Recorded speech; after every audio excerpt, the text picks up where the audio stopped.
Hi friends.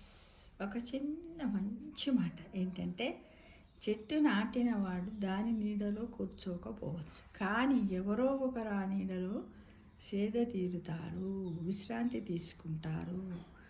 మంచి పనులు కూడా, మనం చేసే మంచి పనులు కూడా మనకు అవసరం రాకున్నా తర్వాత ఎవరికో ఒకరికి అవసరం వస్తాయని మనం మనస్సులో అనుకొని ఎప్పుడు మనం మంచి పనులు చేయడానికే ప్రయత్నించాలి.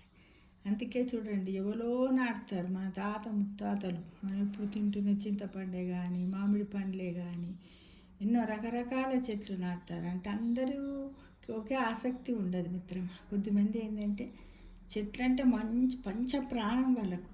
ఎప్పటికీ మొక్కల్లో పని చేస్తుంటారు, మొక్కలను పెంచుతూ ఉంటారు. దాంట్లో చెట్లకి సేవ చేసుకుంటూనే వాళ్ళు ఎంతో సేద తీరుతారు. వాళ్ళు అలసిపోరు, నవ్వుకుంటూ ఉంటారు, ఎంతో ఉంటారు. అంటే ఆ చెట్లకి సేవ చేయడము పచ్చదనం వల్లనే కావచ్చు. ఒకప్పుడు మన తాత ముత్తాతలందరూ కూడా గట్టిగా 100 years బ్రతికారేమో.